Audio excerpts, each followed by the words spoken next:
We're officially live on Facebook for the B2B Community Builder Show, episode 205. I'm your host and Chief Executive Connector, Pablo Gonzalez. This is a very, very special episode. If you read the description, our guest today, or you were with us before we went live, our guest today is somebody that I have 50 years of friendship with. And not just that, not only have I officiated her marriage, but more importantly, I don't think that I would be on this path if it weren't for our relationship, because Sharon was the person that took the reins and led the way in the first significant community that I helped build that has informed everything that I am executing on today. On top of that, for about the last 10 years or so, I've told everybody that'll listen that there's two people that I will work for if they ever offer me a job, and Sharon's one of them. And just a person that I love very dearly, is a total boss, like marketing exec. You've done all the New York ad agency stuff and then your own business and everything else. And now, most importantly, has found, I think, what is her perfect calling, which is at GoodWork.xyz. They are building a community that is going to allow for creatives to do the stuff that they love to do with people they love doing it with and love the way that they're treated, which I think is, you're like the perfect person to just turn an industry on its head. You've been in this industry forever. I think it's really cool. The boss, Sharon Joseph, welcome to the show. Thank you. Thank you all who's joined live and catching it on the recording. Happy to talk about this. And yes, I'm happy to talk about it with my dear friend Pablo. And I will say, as much as I've influenced you, I would say you've influenced me. And you were the first person I called when I said, I've joined Good Work and here's what I'm doing. And you said, yes, this is exactly what the world needs, not just what Good Work is doing and what I've had the culmination of my career to lead Good Work through, but it is everything that this world needs is community, and you're living it and talking about it. And you were the first person I wanted to tell. So love it. Love it. It's an honor, Sharon. Just like when you asked me to marry you and Hubert, it's an honor. I'm going to welcome our community here because we got some awesome people in the house. We got Venia Logan in the house. She is the community scientist of the community. We got Lee Bishop in the house, who's the community troublemaker. We got Denise Murda Buckman, who's been gone for a couple of weeks, but she's back. Denise, good to have you back. Happy to see you in the chat. We got Christine Passo, who is working on bringing community into corporate culture and tying core values to company direction. We got Lori Goldman, who is our community super connector, if you believe it. She is the super connector within my community. So just think about that. She's killing it out there in Denver. Good Denver contingency here. Who else we got here in the chat? Checking in. All right, I see. But we got Penny Rose. Penny, who is a forensics accountant, CPA for content creators. So probably great for your community there, Sharon. That's going to help people a lot. I see Sam Zelich in the house. I think I've introduced you and Sam, the community manager for Squarespace. The ultimate New Yorker is what I like to call him, although I'm sure you have something to say about that. And I see other people that haven't checked in yet, in the attendees. Happy to have you. This is an interactive show. I'm going to call out the fact that John Clear is here because it's making me very imposter syndrome, because John Clear is a real category design expert. I'm just out here, trying to figure out how to grow up and be like him. Gabe Walters in the house. Good to see you, Gabe. And let's get right into Sharon. The problem that you are trying to solve, to me, is fascinating, right? And this idea of community and category design go together very nicely in my head. I've always kind of talked about it as like a triumvirate of community, category design, and evangelism, right? Because if you're designing this category and you can really evangelize a problem, then you can congeal a whole group of people behind it that can serve as a community and accelerate word of mouth and all these different things that have to happen in order to really create a movement. But tell me in your words, what is the problem that you're trying to solve? The problem we're trying to solve is that the world needs creatives, and creatives in every capacity that is constantly creating. We all know them, whether they exist at an agency, a studio, in-house, or even freelancers. And creatives are not being creative. They're not doing good work. Everything that's influencing bad work in the creative industry has come to a head and it's compounded over time. And we need to solve for that in creating an environment for creatives to do good work. And that's where it is in the namesake. Now, that's the the macro. If you want to really dissect into it, all the scenarios of what's creating bad work is this one-to-one issue that companies are influencing on a creative where you're hired for a specific job description, or a freelancer is being picked up on an individual project without any real connection to each other as a creative. And so Good Work is solving for that in a team-based environment. And so it's assembling the most capable and compatible team for creative projects without having to have it be an agency or a full-time hire. It's flexible and fractional across the world. So we're solving that problem. Awesome. Awesome. If I add a little context because of our conversations, right? You've described to me this idea that it's hard to understand this problem unless you're a creative in the industry or you're hiring creatives, and then it becomes blatantly obvious. But in the sake of category design and going from to, the world that you described to me is a world where teams are looking for the talents of creative individuals, right? And they believe that right now the mechanism that's there is just plop them in, make them do one thing in a silo, force them to then also do all these other things that they're not good at, like keeping track of their time and invoicing and putting together a proposal and pricing their hours in a way that seems equitable to everybody. And then they squeeze out, that piece of like gold that they're like born on earth to do, and then just put them back, like catch and release, put them back in the ecosystem.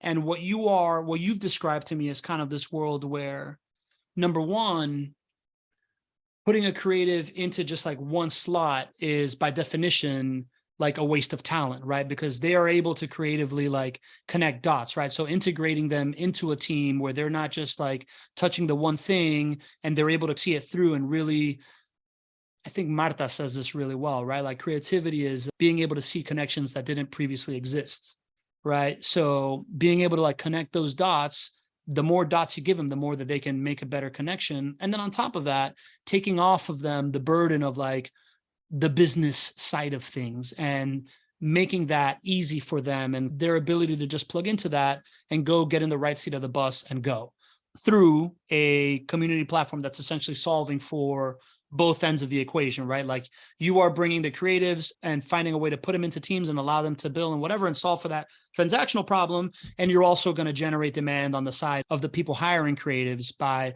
evangelizing how much better this whole thing is going to be for everybody on board. Is that did I kind of get that right?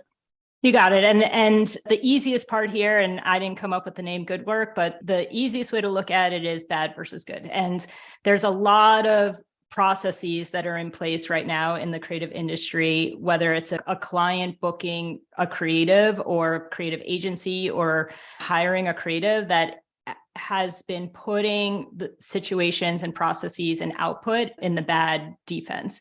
And we want to have an environment that is displacing that bad, so all the bad around business processes and project management and doing a job that you're not really cut out to do. A graphic designer shouldn't really be doing copywriting, but graphic designers have been put in a bad process where they accept the work, where they say, I'll try, and then there's a bad output. And so removing all the bad in the creative industry, I wish I could with a magic wand, but this is the category design for us because this is the from bad to good. And we've all, whether you know it or not, you've all been touched by a creative, touched by an angel, sorry, plug for Lifetime. We've all been touched by a creative, and you don't realize all the bad influence that went into what they're working on, that if it came out good, it is somewhat of a miracle. So we're trying to remove the bad processes. Good work is not about outputs. Good work is about the teams that are going to have that relationship with you as the client. And I'll talk about, I don't like the word client, but as the client in your outputs, instead of it being in the traditional sense, the expectation is that an agency does outputs and a studio does outputs and 99 Designs does outputs, but the output is really the magic of a tight-knit, capable, compatible team who wants to work on this project, wants to do good work. But if we remove all the bad inputs in order for their outputs to happen, then we're doing good work. I love it. So problem is real to me, right? Like I think we've defined this idea of from where we want to take it to where we want to take it. I think in order to move forward anywhere in this conversation, I think why community is probably the next question, right? Like what is it about either the problem or the founder or the business model or whatever you're doing that is making Good Work want to like do this as a community for communities, community-led thing, kind of community thing? All the communities. All the communities. All the communities. I similarly have an issue, and you've already caught it, where as I'm saying what I'm saying, there's create, creative, creator, every use of the create word gets applied. So community, yes. I've lived with the philosophy in my roles that it was at first marketing happens from the inside out, advocacy happens from the inside out. The people are going to be the influence and the arbiter of what the outputs will be, no matter what organization you have. And so any business that you have, your people are already your community. If you don't have a happy community, you don't have good outputs, you don't have good work product, you have people who are clock punchers. And so I've always felt like whenever it was the topic of marketing and advertising, if I was putting the projects together for a company, or if I was in-house at a company talking about how do we present ourselves as an organization and what do we stand for, I always wanted to start from the inside out. It's the people who are making this. And especially from a creative industry standpoint, it's kind of a commodity. I don't want to say that a copywriter is the best there ever is.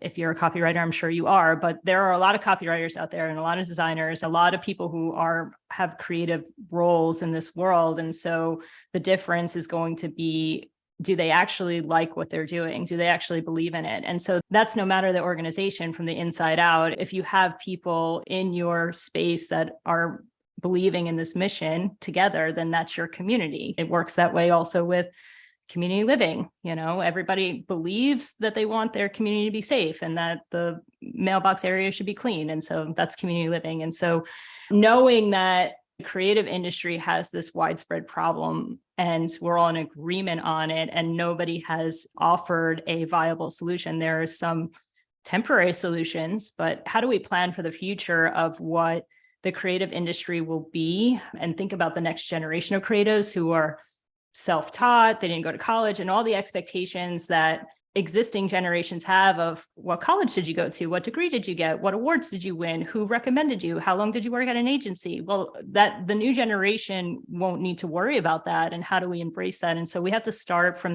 the inside out of a community that believes in that in order for us to affect change and actually establish a category that says, yes, we won't stand for and these bad scenarios. We've lived them, we've decided that we don't want to do that. And we're here as a community working towards that together.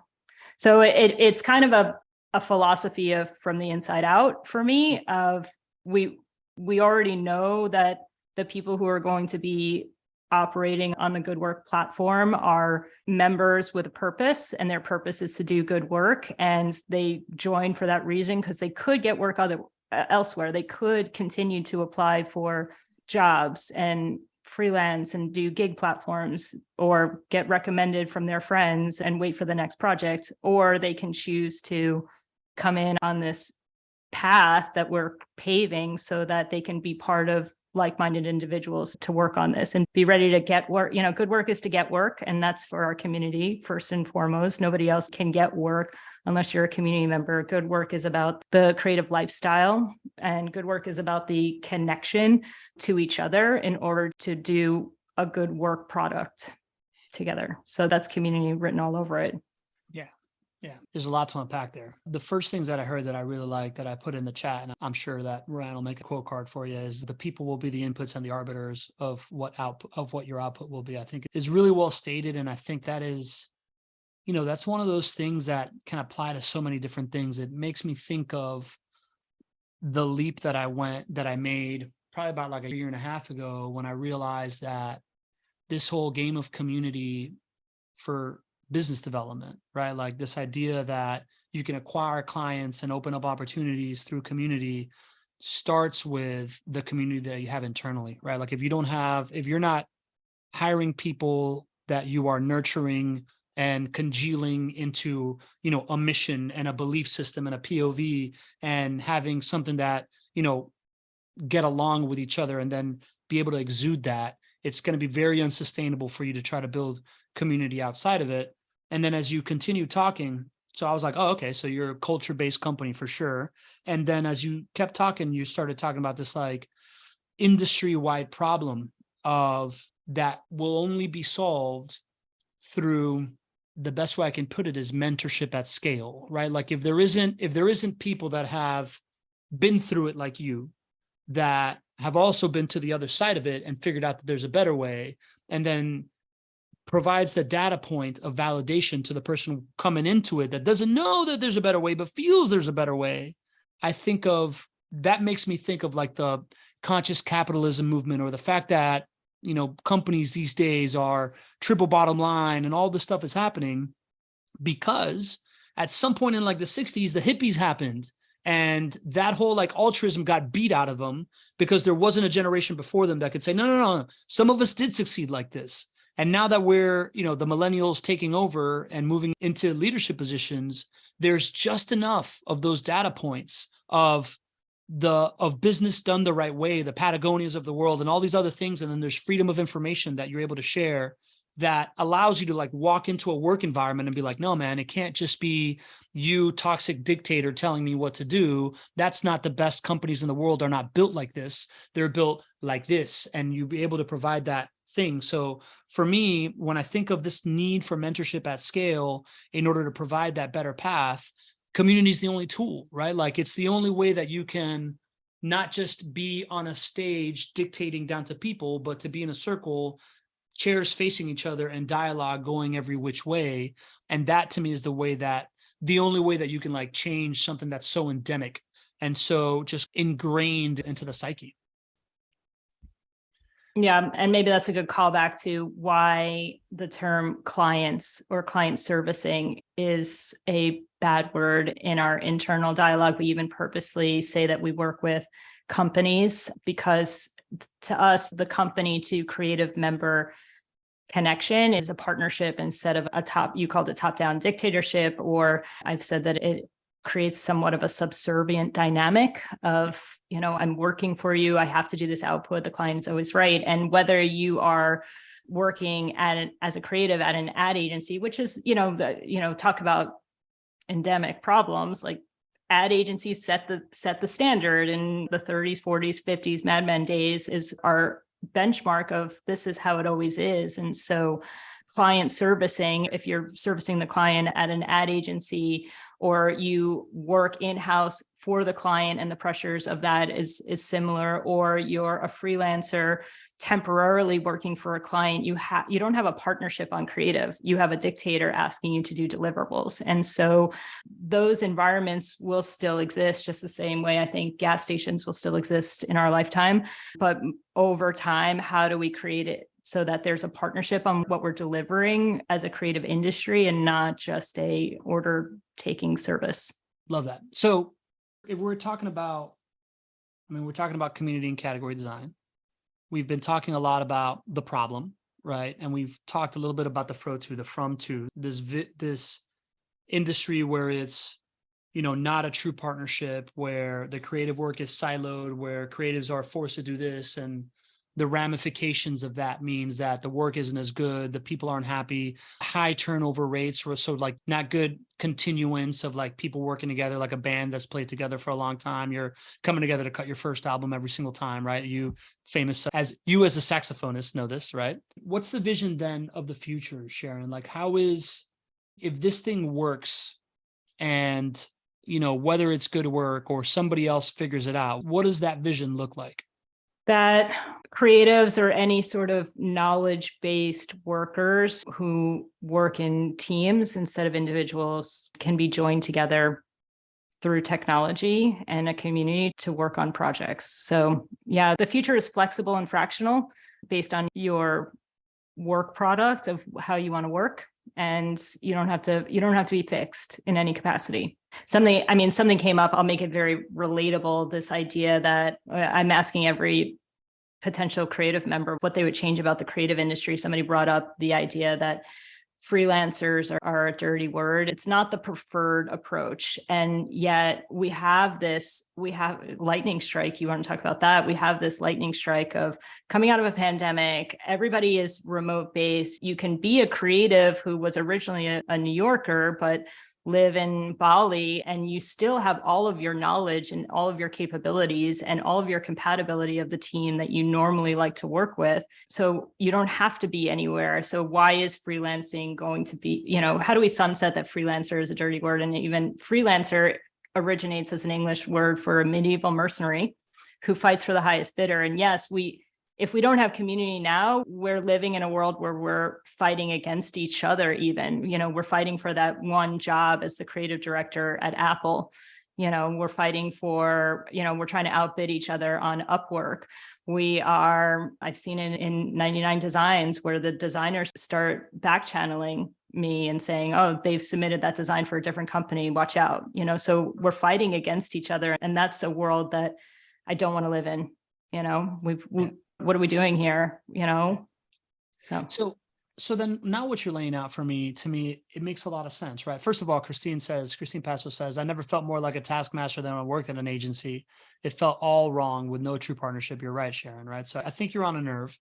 And what you're describing to me, right, if you were trying to play the better game, and you were trying to say, we're a better form of Upwork or we're a better form of 99 Designs, but to me, what you're doing sounds different, right? Like you're describing a world where these other platforms that have tried to congregate the buying and selling of creative services as making it easier for creatives to get work have this distinct problem that also makes them cannibalize each other. And what's different about Good Work is that you're creating an environment where that's not the case, where what it is, it's going to be, the sum is going to be greater than the parts. Unlike these other platforms, how do you achieve that? Like what's on the roadmap? What's the blueprint for Good Work to get to that point?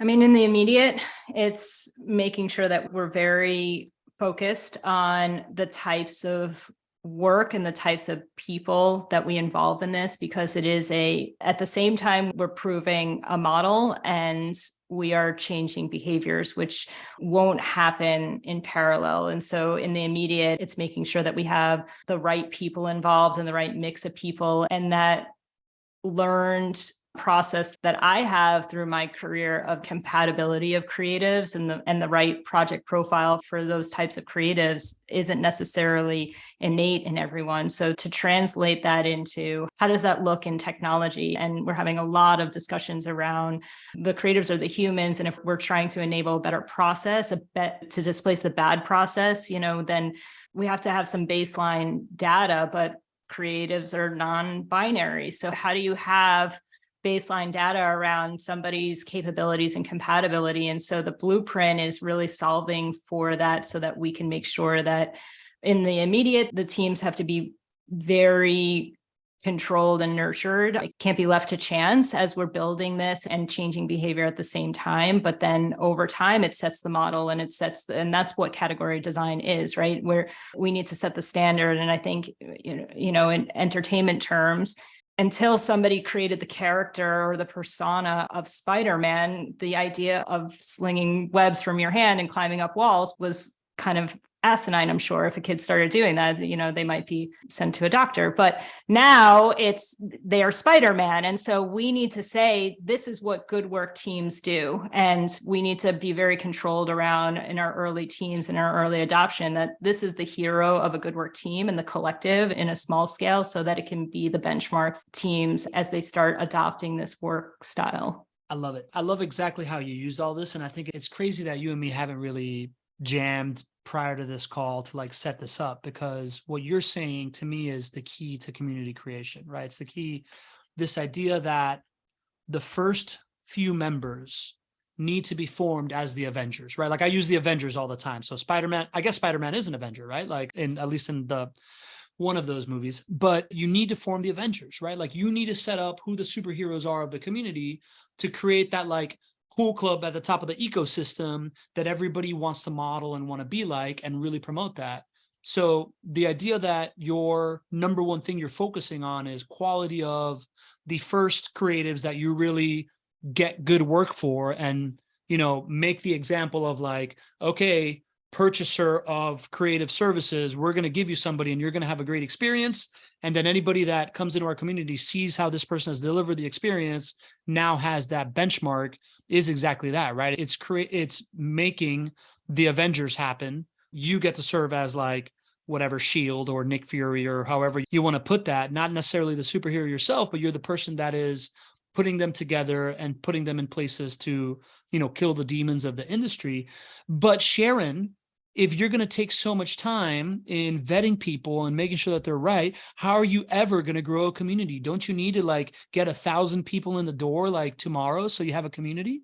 Well, I've come off a few big communities and I've seen the success of big communities. So I don't want to discount really big communities, but for us, it's okay to be small. It's okay to have the small, tight-knit group. And as it becomes a thing that is widespread, we're envisioning it so that communities can be, whether it's chapter based or it's project based, it doesn't have to be this worldwide community and it's in totality. It can have its subdivisions, it can have its niches, because I don't want to be so prescriptive and say that this is the only way to do it. We're really set out to build it so that people can play with it as they see fit. And so I don't imagine in this way of working, especially because the way that I like to work is I need relationship-based work, and there's no way to do that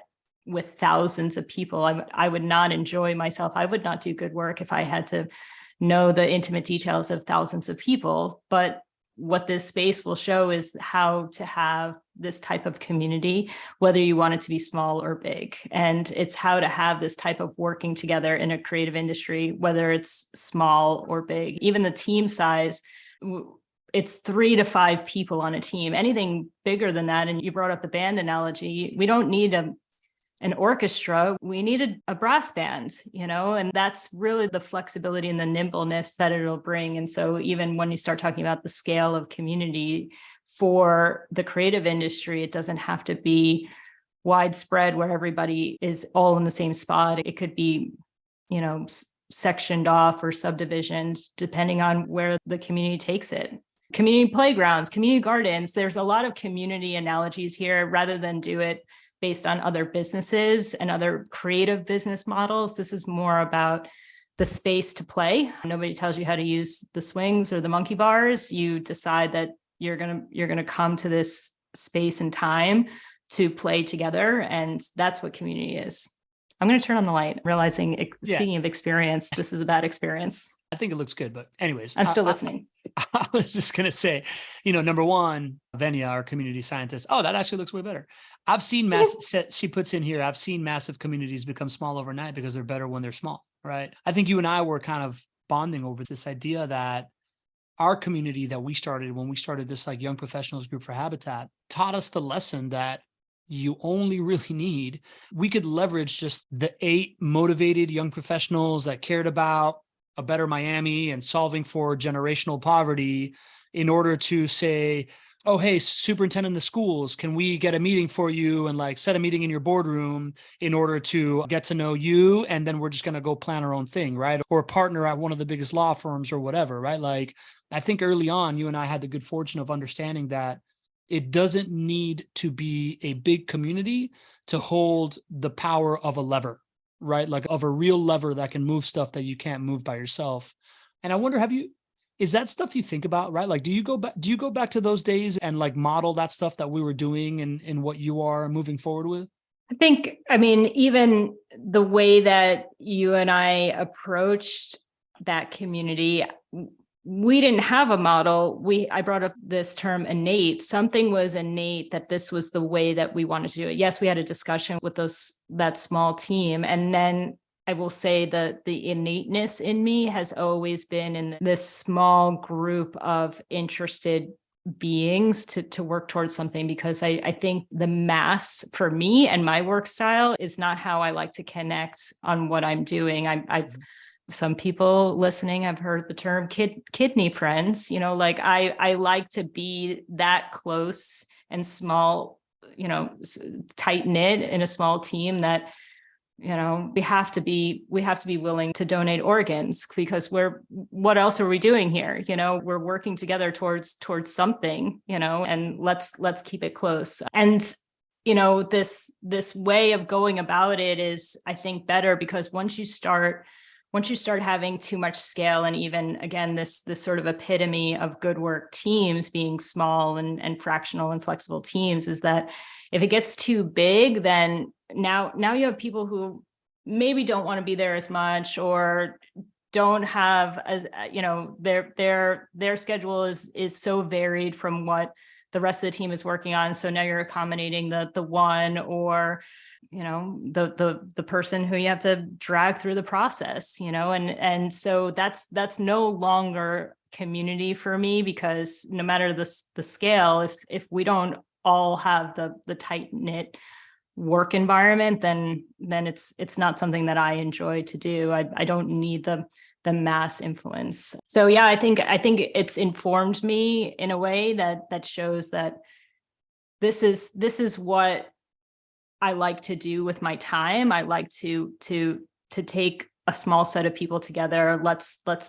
plan this and let's execute in a great way. And that's not something that the masses normally like to do. I have an expression. I like to make the path, not take the path. And not a lot of people really want to like chip away and make a path together. And I think that's where over time I've noticed that the way that I like to work and the things that I like to apply my attention to has to align with those small groups of people who want to do that.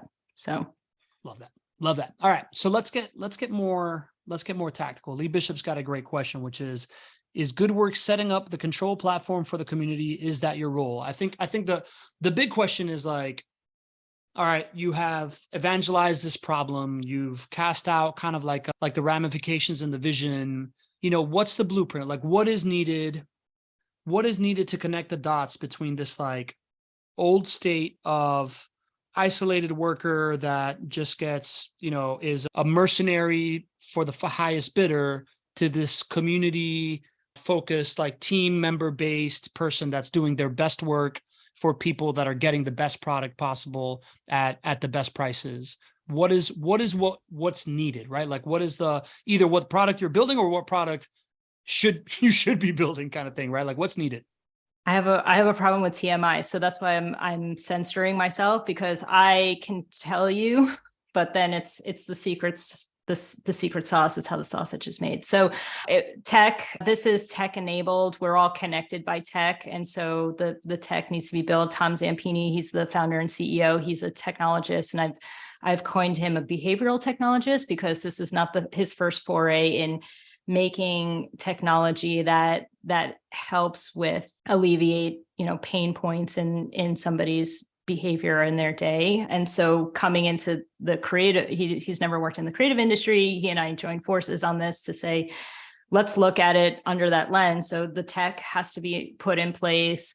The belief system has to be put in place. We have early members who with good intention can do good work, but they don't do good work, because it's hard to change the way that you've always done something, especially depending on where you are in your career. It's just so compounded that we fall back into the same behavior. So the two things for this to be successful is tech and the belief system, and not everyone's going to see it the same way. So it's just the constant connection and reminder from the inside out that this is what we're doing, so that whenever it's presented, people can be better armed with, sure, this is the old way or the bad way. And if we want to combat it, here's our suggestion of the good way, or, the new way of working. So it all relies on tech, because I don't think there's any industry that's not touched by tech, especially in what we're solving for. And then it is the early community. And we already talked about the blueprint of why we need to set the standard, because that blueprint means that we're modeling the ideal behavior. We've all complained about it. And so a lot of the blueprint is just documenting all of the things that are bad. We even made a list of agencies' dirty little secrets. You talked about communities at scale. Ad agencies are really large communities. I don't think anybody really loves to be there. Maybe they do because they're getting a good pay. They might have won an award, or they're sticking around for the people. But a huge building of an ad agency, there's some reputable ones that I would throw out the name, but I don't think if there's not an agency people here, it doesn't mean anything. But there's the huge conglomerates of agencies, and it's just nobody knows each other. Nobody's working towards the same thing. There's a lot of bureaucracy. There's red tape. It's resented. And so if we're going to do this blueprint, then we need to change that. So we have the what are we not? What are we looking for? What are we looking to do? And how do we not get sucked into it? I've already done it. I've worked on projects already just to model this out and go through the motions. And I've agreed to be on a meeting after hours where I probably shouldn't have, because my good work is not working after hours. I agreed to take a follow-up meeting during a family vacation, which is not good work for me as a creative individual. And so we look at everything that we say is not good, and we say, how are we going to help alleviate that for the community? The tech can do it from the standpoint of how do we do the matching, and how do we be more strategic with humans on what are they capable of, and how do we have that influence and compatibility through technology. That you can put on filters and toggles all day, but then when it gets down to what are these people going to do in each situation that we won't be able to handle, and an agency normally micromanages that, and these teams are decentralized and they're autonomous and they're working within their own pod. They have no responsibility back to good work, except for our ask to them is to deliver good work. Otherwise the platform won't work. But yeah, we have to, the blueprint is not only the tech, but what do we want? How do we want to act in these situations in order to change what we're doing? Otherwise, we're just as good as, there have been plenty of situations already, and we've only been live for 2 months, where for example, scoping a project, and there's the pushback or the negotiation or the spec work that's being asked for. Oh, can you do a test of this before we commit to your team doing the work? Yeah. And when that's being brought up, I flag it of saying, this is typical, this is textbook behavior. And so we could choose to do that, or that company can choose to go to an agency who's going to negotiate the rates, or can choose to go to a studio who's going to do the spec work, or can choose to go to the independent creative who's going to play that game because they have to say, sure, I'll do spec work, and hopefully you award it to me. And that's probably the most likely scenario, because that's a one-to-one relationship base where you don't have the veiled, agency where it doesn't affect anybody. It's an executive to an executive who says, sorry, no, thank you. We're not going to hire your team. But yeah. Does that answer your question? Maybe a little bit of a tangent, but I think you gave me enough. I think you gave me enough to paint a picture of what I think you're building. Right. And I don't, you don't have to tell me how the sausage is made, but if I'm hearing what you're saying, the technological solution, the solution that is needed to go from the state that it's in to, the state that it can be, is one, a technological tool that allows creatives to collaborate, invoice, set pricing, right? Like takes off the burden of like the business stuff. And that seems to be the easy part. The harder part is that this technological solution needs to be capable of driving behavioral change. And I would assume that is going to be powered by some kind of like data flywheel that's going to create behavioral nudges, kind of like behavioral economic style, right? Of just like nudging people of tabulating what leads to good work and being able to prove that out in the future. And then whenever stuff is, so it's building towards being able to quantify the idea that the best practices that you state actually lead to better results for all parties.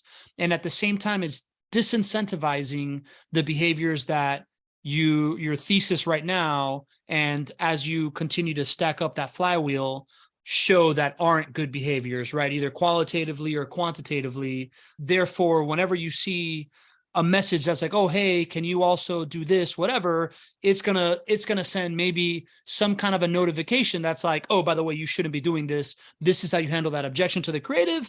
And maybe it sends a notification to the procurement team that says, hey, we see that when this type of stuff happens, what you end up getting is caca, right? Like, that type of thing, right? So there's some element, clearly in any great category king that you're going to build, there's some kind of data flywheel that's going to continue to be your advantage. And it feels like this platform of best practices and analytics is going to lead to that and then drive that behavior. And also, in order to get there, from the collaboration tool, the nudging piece, to start with, you're going to need a whole bunch of content that's also going to educate the market, be it courses inside it for the creatives that can teach them how to like level up, or things that they want to learn, or all these other things that are going to make them better, content that's going to educate the procurement teams of just like, hey, to do your job better, it's going to be this way. And then you're going to be able to meet this creative in the middle. So it feels like a combination of, platform, data of what you're going to aggregate, how you deploy that data to drive behavior, and then the content that's going to be air wars over the top to educate the market and educate the ecosystem ahead of time. So it's not always so it's not all stick, it's some carrot as well. Yeah. All right, cool. You want to work with me? It's easy. Actually, I do, Sharon. Boop. I actually do. I do. I think the simplest is, do you know what a hold is on a team? No. When I say, okay, so a hold is when a project comes in and the team has been assembled for a certain amount of time on a timeline in order to be guaranteed that they'll work on that project. And there's this weird problem where companies think that teams will just be waiting around forever. And so you can use technology now, because we can put more of a transactional process in place that says your team is assembled and they expire in 7 days, because right now there's no real technology, and an agency is very tempted to say in 8 days from now, if that project comes in because they really want the money, they're still going to book it. And so an 8 day is not a significant window to wait. But I've had projects where I scoped it, and then 9 months later they say, okay, we're ready to go. And I've actually executed on it poorly because I didn't have the same team that I originally thought was going to be on it. I've scrambled, and it's because I couldn't say no to the relationship. I wanted to work on that project and deliver, and it's not fair to the process. That was the team, and it has gone away. And so if you're not actually ready to do the work, and you're not actually ready to have the team that is available, capable, and compatible, then we don't even have to scope this, and we don't have to transact on it. Like, this is not exploratory. This is, you either want to do work or you don't want to do work. And so, yes, to your point, the technology can eliminate some of these pressure points in the industry, but then the education of that, to say to a company like, did you realize that we're not waiting around for 9 months for you to decide on this?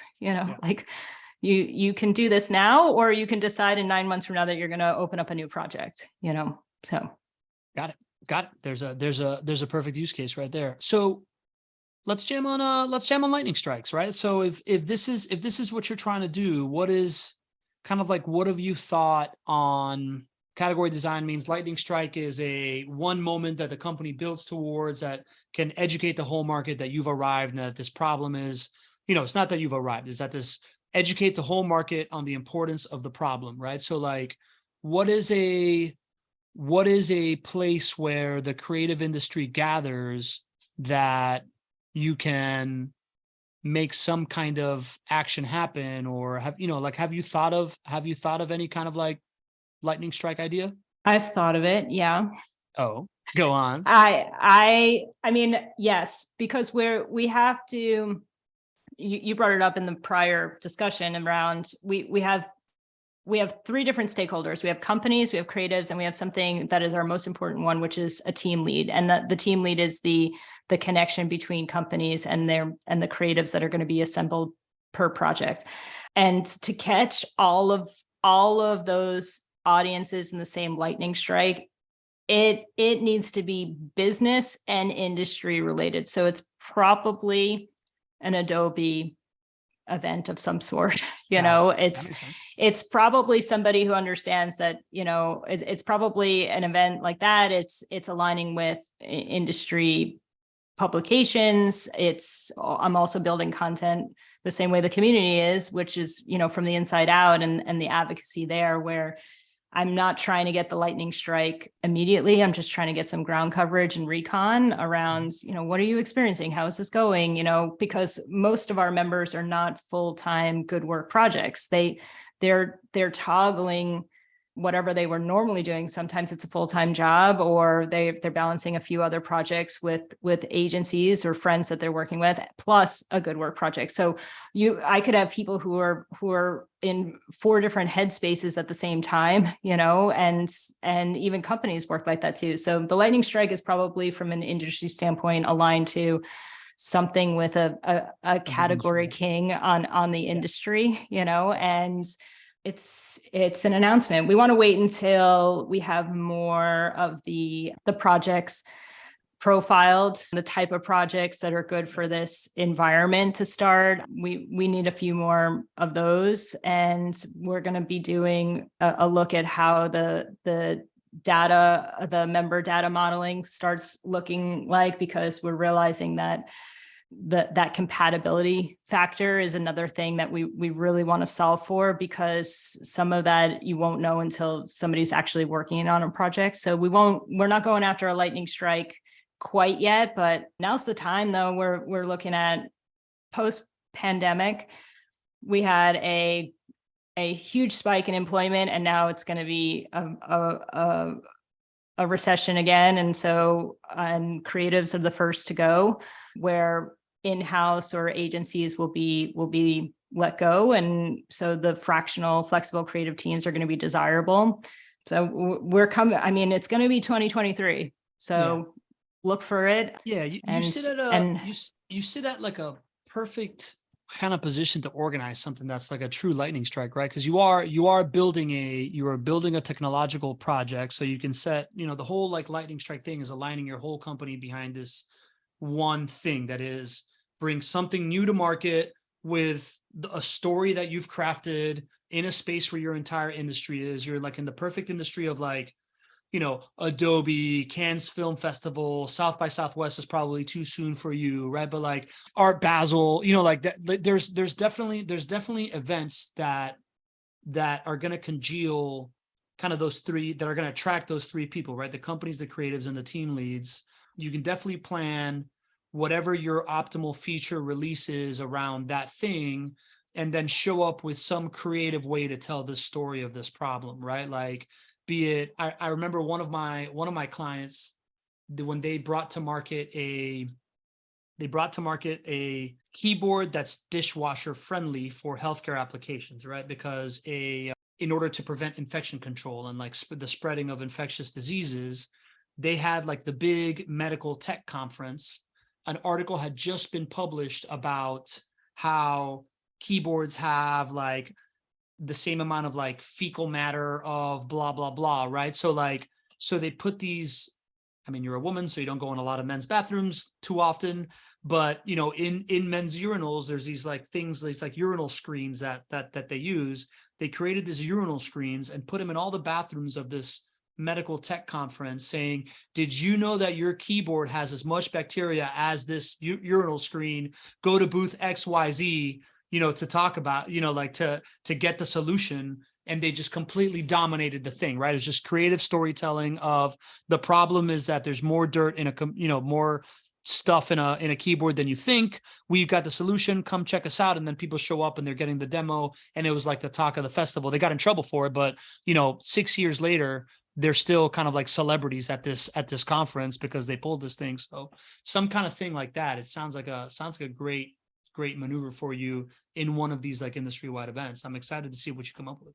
Yeah, just plotting it. And I think just because the CEO has been working on this for a year and a half almost, and then I joined over the summer, and even in the week over week, we're refining. And so we're not going to plan that lightning strike until we're set on the refinement, but it's coming. It's definitely building. And I think, especially as we're just starting around our first project completions by the end of the year, we'll have the awareness of this is how it works. This is how it's going to work in the future. And this is a thing. And everyone can stop saying we should and complaining about it and actually do it this way.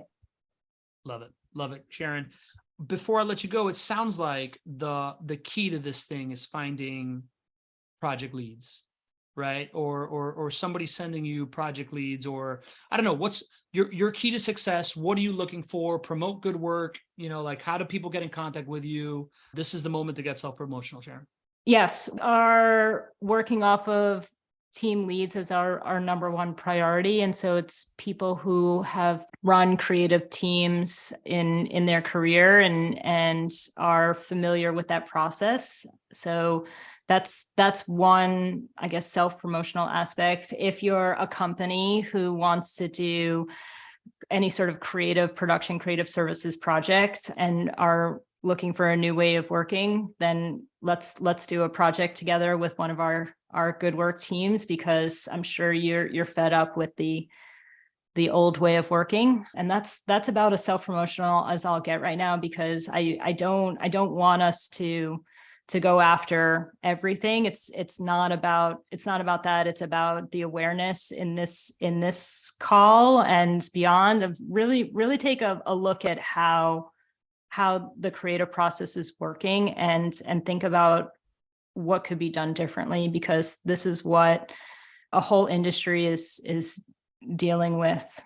And some of them are at the end of their career, so they've been dealing with it for 40 years and are probably completely fed up. And then we have an incoming generation who won't have to deal with it if we can really change the way that we engage. So that's my call to action. It's, if you want to do a project, you can let us know. And if you are a superhero team lead in the creative industry, I'd love to meet with you. Actually, I would introduce you to, we have a new head of team leads. So I would introduce you to our head of team leads. So cool. Yeah. You want people to connect with you on LinkedIn, be your friend?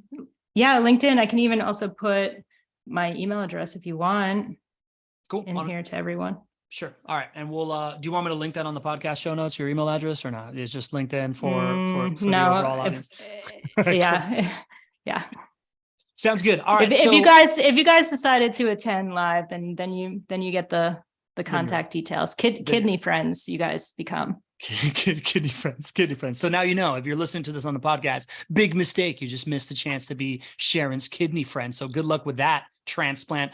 Sharon, as we head into this stuff, I'm so happy to see you in this role, right? Like, I just think when you talk about the right person on the right seat of the right bus, like in what you're working on, like I really love it, right? Like as somebody who has, my wife is an architect, right? Like the creative industry and the endemic problems of like self-worth and how they treat people and how you're like taught to like do this stuff hits really, really close to home.